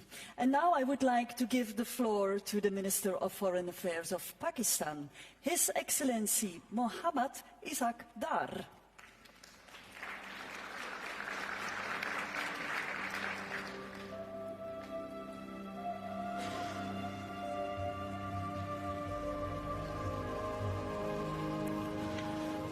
Honorable host, Prime Minister De Croo, Excellency Director General IAEA, Dr. Grossi, Excellencies Presidents, Prime Ministers, Deputy Prime Ministers, Ministers, and Honorable Delegates, ladies and gentlemen, very good afternoon. I thank the Government of Belgium and IAEA for organizing this first ever nuclear energy summit. This summit is taking place in times of rising energy demands and associated supply side challenges triggered by wars, contestations, and climate change concerns. Energy security stands high on global priorities for both developing and developed world. We need clean and cost-effective energy. With immense power density, negligible carbon footprints, and the greenhouse emissions, nuclear energy offers a viable solution for the future. We endorse nuclear energy as one of the low-emission technologies in the recent COP28. Ladies and gentlemen, it is gratifying that technology innovations continue to make nuclear energy safer and more cost-effective. We must continue our focus on safety, waste management, and proliferation. States must also continue to ensure focus on nuclear safety and security, waste management, and compliance with non-proliferation obligations. Small modular reactors hold the promise of bringing nuclear power to remote or underserved communities, providing access to clean and affordable energy where it is needed the most. Ladies and gentlemen, Pakistan has 100 reactor years experience of safely operating nuclear power plants. We started construction of first nuclear power plant in Karachi 6 decades ago in 1960s. Presently, Pakistan has 6 operating nuclear power plants generating 3,530 megawatts of electricity. Nuclear energy constitutes around 8% of our installed electric generation capacity as of today. Given rising domestic energy demands and climate vulnerabilities, nuclear energy is being prioritized in both our national electricity policy and national climate change policy. The installed nuclear energy capacity in the country has avoided more than 100 million tons of CO2 emissions so far. Pakistan has fully trained human resource capable to support nuclear power infrastructure. Our robust regulatory infrastructure ensures comprehensive safety and security of national nuclear installations and materials access all domains. Pakistan also stands ready to share its experience and expertise in peaceful uses of nuclear technology with the world. We value our partnership with IAEA, which is not limited to energy only. We have 3 IAEA collaborating centers for nuclear safety and security, food and agriculture, and applications of innovative nuclear technologies. Ladies and gentlemen, we wish to further enhance our cooperation on initiatives of DG IAEA, including Atoms for Net Zero, Atoms for Food, Rays of Hope, Zodic, Newtic Plastics, and Marie Curie fellowships. For further development of nuclear energy, I would like to emphasize 3 points. One, access to technology, provision of nuclear power reactors, nuclear fuel, and other associated infrastructure to the developing countries in accordance with respective safeguard obligations. Two, financing nuclear power projects, financing for nuclear energy through international financial institutions and multilateral development funds need to be catalyzed. Three, increasing IAEA and Technical Cooperation Fund, IAEA capacity for technical assistance in peaceful uses of nuclear energy may be facilitated through either a dedicated funding stream or through enhanced alterations and allocations to existing technical cooperation fund. Pakistan will remain a steadfast partner of IAEA community and the international partners in further enhancing role of nuclear technology for energy and other peaceful purposes. I thank you all.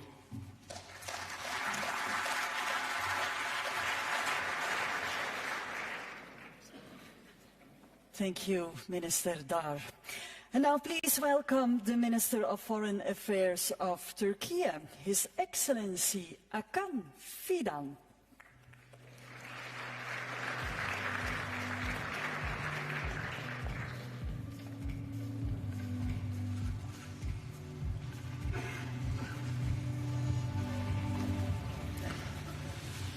Dear Prime Minister, dear Director General, Honorable Heads of State and Government, and dear colleagues, it is a distinct pleasure to be at the first Nuclear Energy Summit.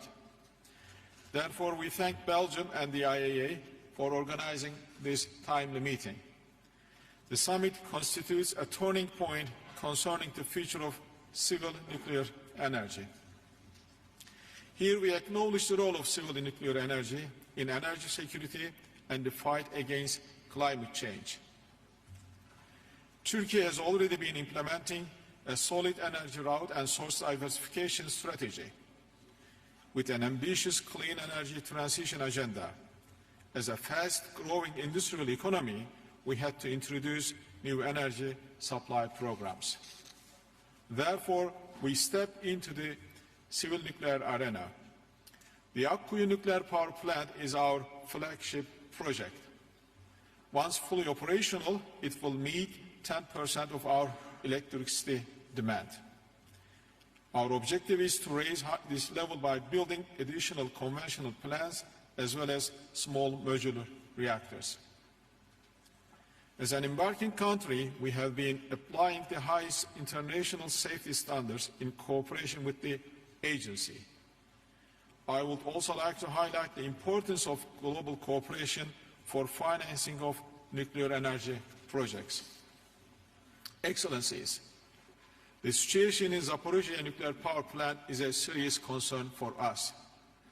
Our country and the region had to endure the Chernobyl disaster many years ago. We simply cannot afford another one. Turkey undertakes several initiatives to avert a dreadful episode in Zaporizhzhia. We also support the Director General's efforts in this regard. The use or threat to use of nuclear weapons is not acceptable. Particularly, the rhetoric about nuclear weapons casts shadow on our common pursuit for a secure and energy-wise clean future. The most stressful region in this regard is the Middle East. While the carnage in Gaza goes on, Israeli officials' narrative on nuclear weapons cannot be simply shrugged off as reckless. Turkey, therefore, reiterates its call for denuclearizing the region to avoid a possible nuclear arms race. We appreciate the IAEA's critical role in this evolving landscape of nuclear safety and security. I thank you all.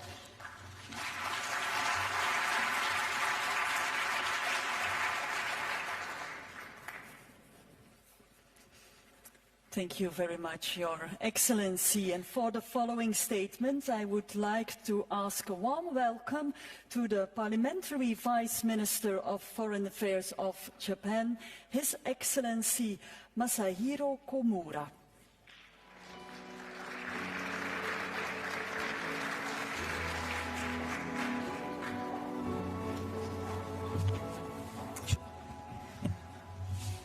My name is Komura Masahiro, Parliamentary Vice Minister for Foreign Affairs of Japan. Today, on the occasion of the memorable inaugural Nuclear Energy Summit, I am honored to deliver a message on behalf of Prime Minister Kishida Fumio. As affirmed at the G7 Hiroshima Summit, chaired by Japan last year, it is time for all countries to aim to achieve their common goal of net zero through various pathways that are compatible with economic growth and energy security. To achieve this goal, it is essential to introduce clean energy to the greatest extent possible. Nuclear energy is indispensable, along with renewable energy and other measures. We must devise strategies to attract further investment, which is necessary to enhance the use of nuclear energy. Japan commits to thorough energy conservation and to prioritize renewable energy as its primary power source. At the same time, Japan will continuously reflect upon the lessons from the accident at the Fukushima Daiichi nuclear power station and ensure that the use of nuclear power places safety as its top priority. Excellencies, implementing green transformation, or GX, to enhance energy security, while also advancing decarbonization, is an important concern. Japan will work to push forward the restart of nuclear power plants, extend their operational periods, and foster the development and construction of new generation advanced reactors. Furthermore, Japan will promote research and development through global collaboration and strive to establish a robust supply chain. Nuclear power has potential to contribute to human development, not only in the energy sector, but across various fields, including industry, medicine, and agriculture. The IAEA's role as a promoter of peaceful use of nuclear energy is expanding as never before. Japan has recently decided to contribute a total of 18.5 million euros to initiatives such as Atoms for Food, improving monitoring for maritime states, including Pacific nations, and ensuring nuclear safety in Ukraine. Japan will continue to strengthen its cooperation with the IAEA across a wide range of areas. In partnership with the international community, Japan is committed to extending every effort to ensure the safe and sustainable use of nuclear energy and nuclear non-proliferation. This commitment aims to create an environment that forthcoming generations can cherish and uphold with pride. It is my hope that this summit will make significant progress in that direction. Thank you. Kishida Fumio, Prime Minister of Japan, led out by Komura Masahiro, Parliamentary Vice Minister for Foreign Affairs. Thank you.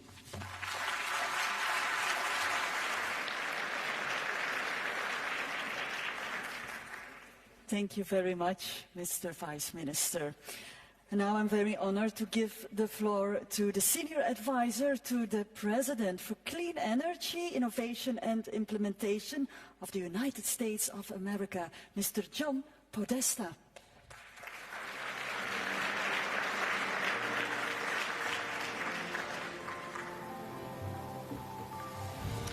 Good afternoon, and let me begin by thanking Prime Minister de Croo and Director General Grossi for organizing and hosting today's summit and for driving a strong outcome.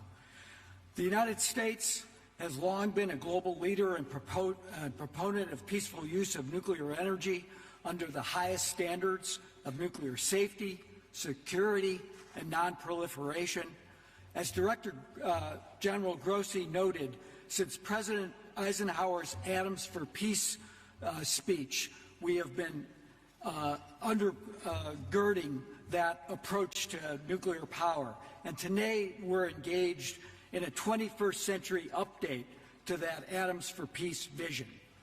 We see nuclear energy as vital to tackling the climate crisis and building a clean, resilient, and reliable energy economy, both in the United States and around the world.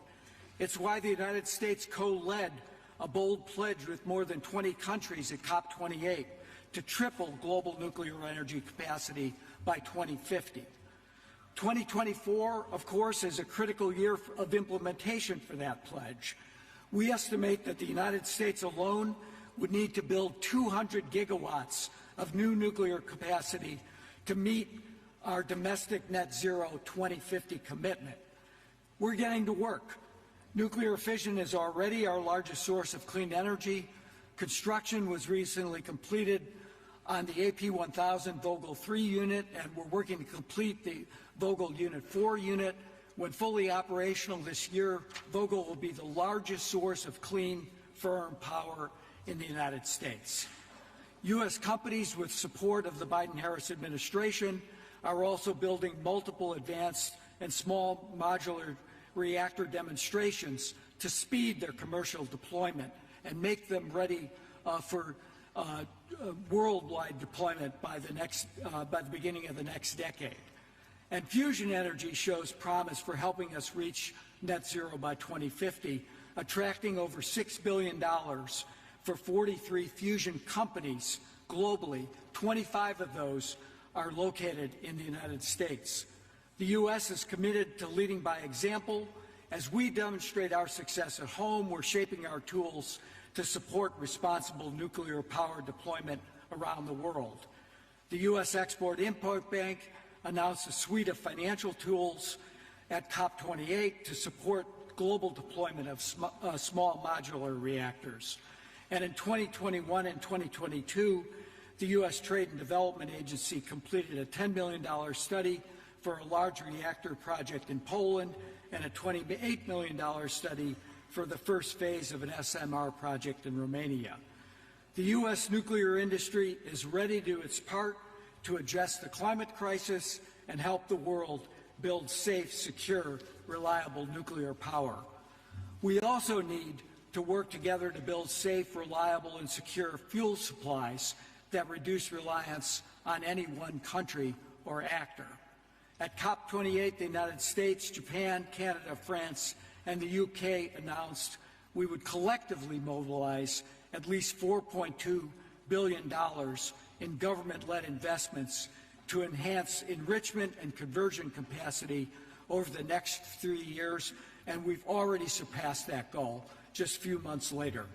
We're committed to working domestically and globally to keep the 1.5 degrees C within reach and to make sure that nuclear energy does its part to build a safer, cleaner, better future for our entire planet. Thank you.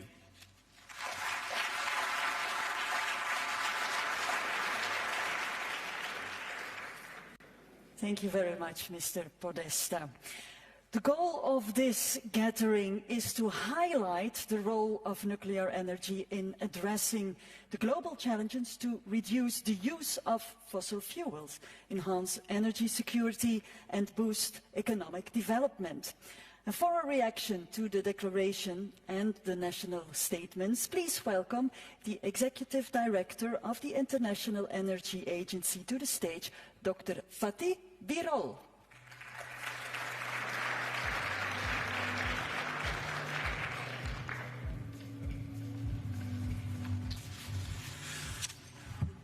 Prime Minister De Croo, dear Rafael, ladies and gentlemen, a very good afternoon to all of you. Dear colleagues, at the International Energy Agency, we are a very lucky organization, fortunate organization, because we have all the energy data at our fingertips. All the projects, investments, numbers. And 2.5 years ago, in Paris, there was a major nuclear meeting 2.5 years ago. And at that meeting, I dare to say, nuclear is ready to make a comeback. And today, when I look at this data, I can assure you that nuclear is coming back, and coming back strongly. What happened in the last 2.5 years? Why it changed? Think about the colleagues who deal with nuclear issues and the others. What changed? I think 3 things changed. The mood for nuclear, making it more positive. The first one, we talk about climate change here a lot, and I will come in a moment, but in my view, the main driver for pushing the nuclear at the forefront was the energy security. After 24th of February, 2 years ago, everybody in the world, in Europe and the rest of the world, understood that to generate electricity at home is very important for the national security.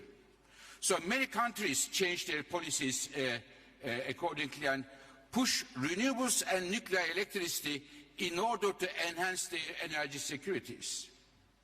And I want to hear the congratulate, in fact, the Prime Minister De Croo. Many of you may know or not, but the Belgium nuclear policy was very different than it is today. And the Prime Minister had the courage and the determination to reverse it in line with the national interests of Belgium for today, but also for tomorrow. So the first driver was the energy security of nuclear making a comeback. Second one is, many colleagues mentioned, climate change. If we want to reach net zero without having any nuclear, it is impossible. It plays a crucial role.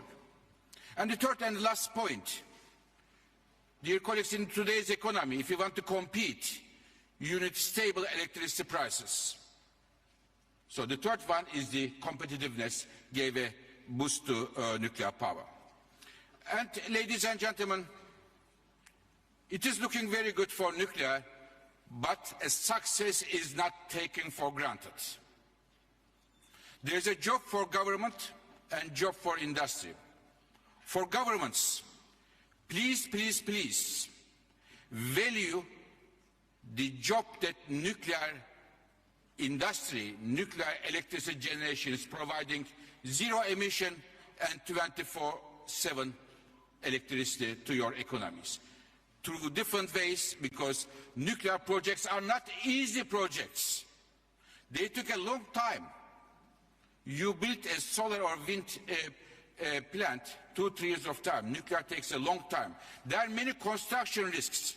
They require huge capital, the upfront capital. So there is a role for governments to play here. The job also for industry. Now, we have many, our colleagues said, the moderator, 300 representatives of the nuclear industry. To be very frank, dear representatives of the nuclear industry, in the recent years, the track record of the nuclear industry is not very bright. And I think nuclear industry needs to, now, as Madame von der Leyen said, the President, more disciplined and try to deliver on time and on budget. This is extremely important. Dear colleagues, last 2 points. Another challenge coming for the new nuclear builds around the world, which is competitiveness with the changing the dynamics of natural gas markets. The IAEA, our analysis show that starting from 2025, huge amount of new LNG coming to markets, United States, Qatar and elsewhere. This will put a downward pressure on the natural gas prices. Therefore, the appetite for building the gas-fired power plants might be much stronger than today, which could make the life of nuclear power rather challenging. Dear colleagues, let me finish my words by making a suggestion to all of you. Nuclear industry, unlike the other parts of the energy industry, it is very important to show international political determination, as we are showing here today. So my suggestion is, to this meeting, organized and hosted kindly by the Prime Minister De Croo and my friend Rafael, maybe this meeting can be a regular meeting at the international level to review what we are doing, what we are achieving, and what is the next step to take stock. And International Energy Agency will be very happy to support this initiative. Thank you very much.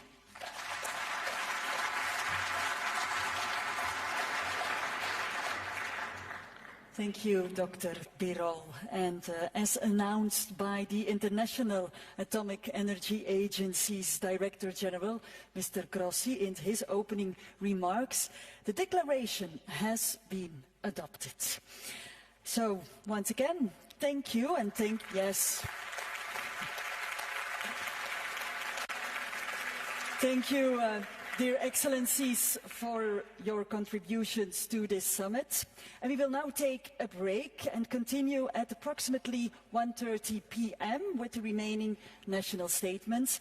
Allow me to invite you all for some refreshments, for a light lunch in the Delegates' Lounge in Event Hall 10. Thank you.